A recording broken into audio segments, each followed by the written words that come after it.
അവന്റെ അമ്മയും സഹോദരന്മാരും പുറത്തു വന്നു നിന്നുകൊണ്ട് അവനെ വിളിക്കാൻ ആളയച്ചു.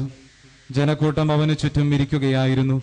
അവർ പറഞ്ഞു, നിന്റെ അമ്മയും സഹോദരന്മാരും സഹോദരിമാരും നിന്നെ കാണാൻ പുറത്തു നിൽക്കുന്നു. അവൻ ചോദിച്ചു, ആരാണ് എൻ്റെ അമ്മയും സഹോദരങ്ങളും? ചുറ്റുമിരിക്കുന്നവരെ നോക്കിക്കൊണ്ടവൻ പറഞ്ഞു, ഇതാ എൻ്റെ അമ്മയും എൻ്റെ സഹോദരങ്ങളും. ദൈവത്തിന്റെ ഹിതം നിർവഹിക്കുന്നവനാരോ അവനാണ് എൻ്റെ സഹോദരനും സഹോദരിയും അമ്മയും. നമ്മുടെ കർത്താവായ മിശിഹായ്ക്ക് സ്തുതി. ഈശോ മിശിഹായിൽ ഏറെ സ്നേഹം നിറഞ്ഞ മാതാപിതാക്കളെ, സഹോദരീ സഹോദരങ്ങളെ, 2 കടലോളം സ്നേഹം 2 വാക്കുകളിൽ ഉൾക്കൊള്ളിക്കാൻ പറ്റുമെങ്കിൽ നമ്മൾ ആ വാക്കിന് പേരിടും അമ്മ. പരിശുദ്ധ അമ്മയുടെ തിരുനാൾ ആഘോഷിക്കുവാനായിട്ട് നമ്മൾ ഒരുങ്ങി പ്രാർത്ഥനയോടുകൂടി ഈ പരിശുദ്ധമായ ഈ ദേവാലയത്തിലായിരിക്കുമ്പോൾ നമ്മളെല്ലാവരും അനുഭവിക്കുന്നതും ഇതേ സ്നേഹം തന്നെ.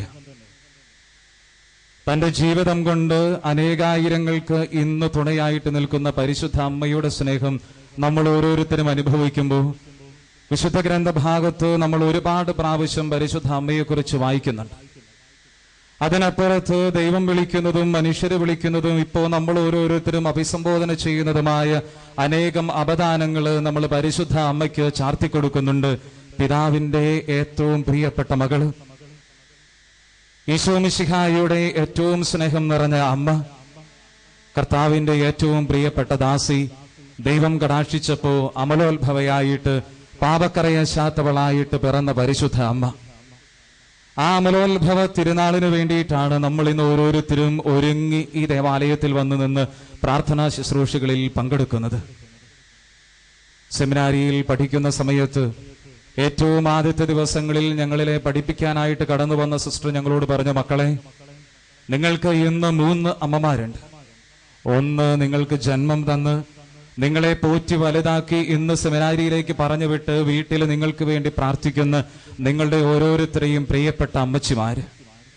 രണ്ടാമത്തേത് നിങ്ങളെ ഓരോരുത്തരെയും കരതാരിൽ ചേർത്ത് പിടിച്ച് തന്റെ പൗരോഹിത ശുശ്രൂഷയിലേക്ക് വളർത്തിയെടുക്കുവാനായിട്ട് തയ്യാറെടുക്കുന്ന പരിശുദ്ധ കത്തോലിക്കാ സഭ എന്ന അമ്മ. മൂന്നാമത്തെ അമ്മ, സ്വർഗത്തിലോ നിങ്ങൾക്ക് വേണ്ടി ഓരോ നിമിഷവും ദൈവകുമാരന്റെ പക്കലോ മാധ്യസ്ഥം വഹിച്ച് പ്രാർത്ഥിക്കുന്ന നിങ്ങളുടെ ഓരോരുത്തരുടെയും പ്രിയപ്പെട്ട, നമ്മുടെ ഓരോരുത്തരുടെയും പ്രിയപ്പെട്ട പരിശുദ്ധ കന്യകാമറിയം. അങ്ങനെയെങ്കിൽ ആ അമ്മയുടെ തിരുനാൾ നമ്മൾ ഇന്ന് ആഘോഷിക്കുമ്പോൾ സ്നേഹമുള്ള സഹോദരങ്ങളെ, ഇന്ന് വായിച്ചു കേട്ട വിശുദ്ധ ഗ്രന്ഥ ഭാഗം നമ്മൾക്ക് ഓരോരുത്തർക്കും ഈശോയോടൊരൽപ്പം ദേഷ്യം തോന്നിപ്പിക്കാനായിട്ട് പര്യാപ്തമാണ്. കൊതിയോടുകൂടി തന്റെ പ്രിയമകനെ കാണുവാനായിട്ട് ആഗ്രഹിച്ച് തന്റെ ചാർച്ചക്കാരോടും സഹോദരങ്ങളോടും ഒത്ത് അവന്റെ പുറത്ത് വന്ന് അവനെ വിളിക്കുന്ന പരിശുദ്ധ അമ്മയ്ക്ക് കിട്ടുന്ന മറുപടി ഒരുപക്ഷെ നമ്മളെ ഓരോരുത്തരെയും നിരാശപ്പെടുത്തി കളയുന്ന ഒരു മറുപടിയാണ്, ആരാണ് എൻ്റെ അമ്മ? സ്വന്തം പ്രിയപുത്രനെ നൊന്ത് പ്രസവിച്ച ഒരമ്മയ്ക്ക് തന്റെ പുത്രനെ കാണുവാനായിട്ടുള്ള ആഗ്രഹം അത് ഏതൊരമ്മയുടെയും അവകാശമാണ്, നിഷേധിക്കപ്പെടുവാൻ പാടില്ല. പക്ഷേ ഈശോ മിശിഹ അവരെ നിഷേധിക്കുന്നത് പോലെ നമുക്ക് തോന്നിപ്പോകും, ആരാണ് എൻ്റെ അമ്മ? മുറിപ്പെടുത്തുന്ന ചോദ്യം. പക്ഷേ വിശുദ്ധ ഗ്രന്ഥത്തിലുടനീളം ഈശോയെക്കുറിച്ച് വായിക്കുമ്പോഴും പരിശുദ്ധ അമ്മയെക്കുറിച്ച് വായിക്കുമ്പോഴും നമുക്ക് മനസ്സിലാവും ആ ഉത്തരം രക്ഷാകരമായൊരു ഉത്തരമാണ്. ആരാണ് എൻ്റെ അമ്മ എന്ന് ചോദിച്ചിട്ട് തന്റെ ചുറ്റും ഇരിക്കുന്നവരെ നോക്കിയിട്ട് ഈശോ മിശിഹ പറയും, ഇതാണ് എൻ്റെ അമ്മ, ഇതാണ് എൻ്റെ സഹോദരങ്ങൾ. കാരണം അവർ ഓരോരുത്തരും എൻ്റെ പിതാവിന്റെ ഹിതം ഓരോ നിമിഷവും അനുവർത്തിക്കുന്നവരാണ്. അങ്ങനെയെങ്കിൽ പരിശുദ്ധ അമ്മയോട് ഈശോ ചോദിച്ച ഈ ചോദ്യത്തിന്റെ ഉത്തരം അവസാനം ചെന്ന് നിൽക്കുന്നത് കാൽവരിയുടെ വിരിമാറിലാണ്. അവിടെ കരങ്ങൾ വിരിക്കപ്പെട്ട് കുരിശിൽ തൂങ്ങപ്പെട്ട് കിടക്കുമ്പോഴും തന്റെ പ്രിയ ശിഷ്യനെ നോക്കിയിട്ട് ഈശോ മിശിഹ പറയും, ശിഷ്യ, ഇതാ നിന്റെ അമ്മ. അന്ന് മുതൽ ആ സ്ത്രീയെ അല്ലെങ്കിൽ അവൻ പരിശുദ്ധ കന്യകാമറിയത്തെ സ്വന്തം അമ്മയായി സ്വീകരിച്ചു, നമ്മുടെ ഓരോരുത്തരുടെയും അമ്മയായി സ്വീകരിച്ചു. അങ്ങനെയെങ്കിൽ ഈശോ മിശിഹ തന്റെ പ്രിയ ശിഷ്യന് പരിശുദ്ധ അമ്മയെ ഏൽപ്പിച്ചു കൊടുക്കണമെങ്കിൽ അവൾ തന്റെ ജീവിതം കൊണ്ട് എപ്രകാരം കർത്താവിന്റെ ഹിതം ഈ ലോകത്തിൽ നിറവേറ്റിയെന്ന് നമ്മൾ ഓരോരുത്തരും മനസ്സിലാക്കണം. 3 വാക്കുകൾ കൊണ്ട് പരിശുദ്ധ അമ്മയുടെ ജീവിതത്തെ നമുക്ക് സംഗ്രഹിക്കാം. അത് മറ്റൊന്നുമല്ല, വിശ്വാസവും സ്നേഹവും സമർപ്പണവുമാണ്. എന്താണ് വിശ്വാസം എന്നൊക്കെ നമ്മൾ ചോദിച്ചാൽ അത് ഈ അമ്മയെ കണ്ടുപഠിക്കണം. സക്കറിയ പുരോഹിതൻ ദേവാലയത്തില് ബലിപീഠമൊക്കെ ധൂപിച്ചു നിൽക്കുമ്പോൾ അവിടെ വന്നത് പ്രത്യക്ഷപ്പെടുന്ന ദൂതന്റെ വാക്കുകൾക്ക് അവൻ ചെവി കൊടുക്കുന്നുണ്ട്. പക്ഷേ അവന്റെ ഉള്ളിൽ ഉയരുന്നത് അവിശ്വാസമാണ്. ഇത് ഞാൻ എങ്ങനെ അറിയും? അവന് ശിക്ഷയായി ലഭിക്കുന്നത് മൂകതയാണെങ്കിൽ പരിശുദ്ധ അമ്മ ചോദിക്കുന്ന ഒരു ചോദ്യമുണ്ട്, ഞാനിതെങ്ങനെ അറിയും? ഞാൻ പുരുഷനെ അറിഞ്ഞിട്ടില്ല.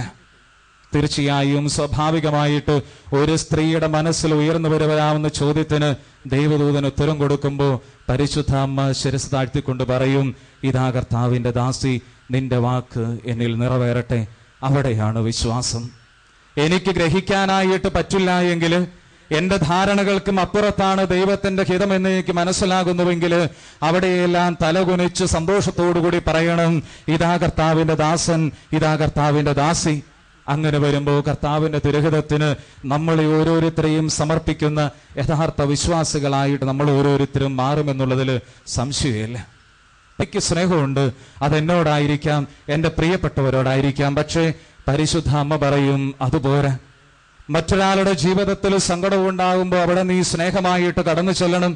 യോഹന്നാന്റെ സുവിശേഷം 4-ാം അധ്യായം 2-ാം അധ്യായം 1 തുടങ്ങി 11 വരെയുള്ള തിരുവചന ഭാഗത്ത് നമ്മൾ വായിക്കും, പ്രിയപുത്രന്റെ പക്കൽ ചെന്ന് മധ്യസ്ഥം വഹിക്കുന്ന അമ്മ അവർക്ക് വീഞ്ഞില്ല.